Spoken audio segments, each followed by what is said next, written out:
But you can tell when Trump does care about something. You can tell when he really does understand something. Like, say, yesterday in Egypt, when he seemed to know exactly what was going on.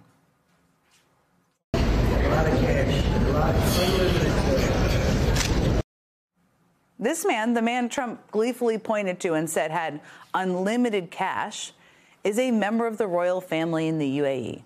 He is the vice president and deputy prime minister of the country, and he and his brothers control the rich nation's various sovereign wealth funds, making them some of the wealthiest people on earth. And back in May, the Emirati royal family used one of those sovereign wealth funds to give Trump, as he might put it, a lot of cash. An Emirati sovereign wealth fund controlled by one of this guy's brothers deposited $2 billion into the Trump family's crypto startup. $2 billion. That is a lot of cash indeed. No wonder Trump was all smiles yesterday. I think we know. Now, here's where it gets even sketchier, and I know that doesn't even seem possible, but it does. Last month, the New York Times reported that just 2 weeks after the Emiratis put that money in Trump's pocket, the White House agreed to let the UAE access hundreds of thousands of the world's most advanced and scarce computer chips, despite national security concerns for doing so. Now, the White House denied that there was any sort of pay for play there and says that everyone involved in both of these deals, quote, acted appropriately. But who on earth would take their word for it at this point? And let's be real.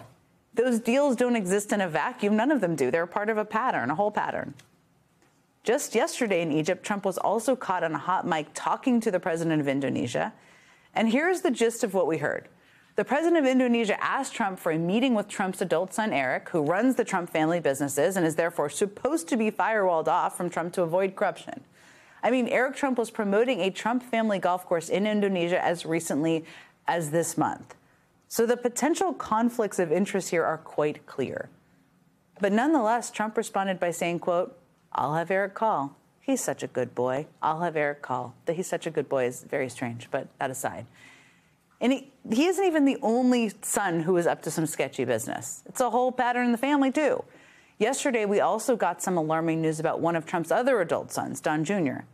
Don Jr. is a partner at a venture capital firm called 1789 Capital. And while the firm claims Don Jr. himself was uninvolved in this event, the Wall Street Journal reports that 1789 Capital was trying to sell sponsorships to a conference that was marketed like it was an official government event. The event was called the inaugural U.S. Treasury AI Summit. And while a Treasury Department spokesperson says the agency had not approved any of the marketing materials, the event claimed that Trump's Treasury Secretary, Scott Bessent, would unveil the Treasury's AI strategy at the event. And the event is also on the date that the Treasury Department is expected to unveil its actual new policies on AI. So a lot of things working together at once. And Bessent is actually scheduled to speak at the event, alongside other people who do AI policy, like the White House's senior policy advisor for AI and the Treasury Department's chief AI officer. And while the attendance of all those government officials is giving this event its value to the people attending, the venture capital firm that Don Jr. is a partner at is cashing in.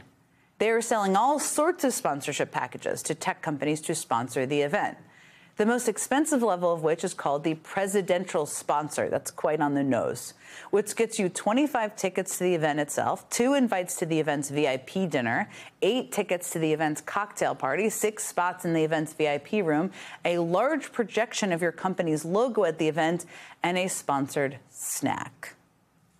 That's right. You can now pay the president's son's venture capital firm to put out pigs in a blanket with your company's name next to it at an official U.S. government event, it seems. An event where the Treasury Secretary might make massive new policy announcements.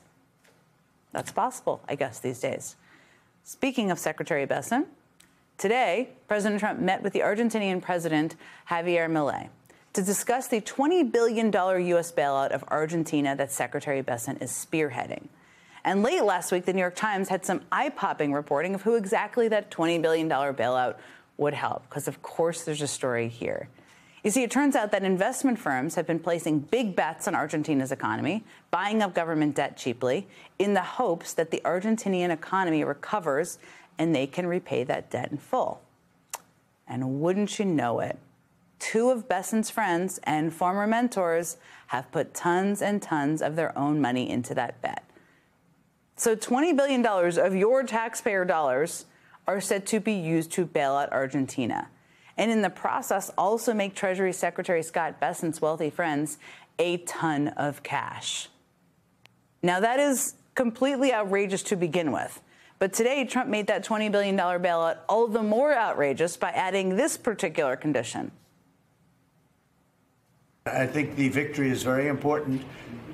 Your poll numbers, I hear, are pretty good, but I think they'll be better after this. And, you know, our approvals are somewhat subject to who wins the election, because if a socialist, or in the case of New York City, a communist wins, you feel a lot differently about making an investment. I think, Scott, you'd feel that if somebody that had no chance, in other words, if somebody wins and has no chance of ever having a great economy because of that philosophy, you would put a halt to what we're doing. Yes, sir. Yes, sir. That's right. Trump's $20 billion bailout of Argentina is now contingent on whether or not the people of Argentina vote for his political allies' party in the upcoming election. So the Argentinian economy is teetering on the edge of collapse, which it is, and Trump is forcing the people of Argentina to choose between economic collapse or voting the way Trump wants them to in an election that, by the way, is being held in just 2 weeks. The whole thing is so outrageous that an Argentinian reporter followed up with Trump about it later, asking Trump to clarify if he really meant that U.S. support for Argentina would depend on the results of the upcoming elections. And here is how Trump responded.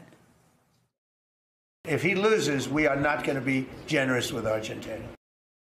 Could be more clear there.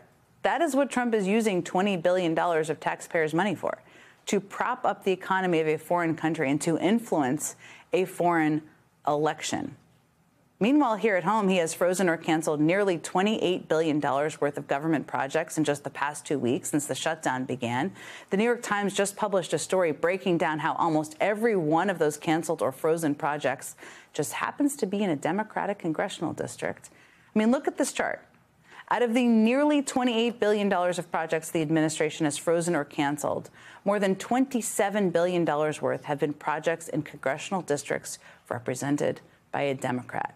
So Trump is literally taking $27 billion from Democratic-led districts across the country, money that could improve the lives of Americans, while simultaneously using $20 billion of American taxpayer money to influence an election in Argentina.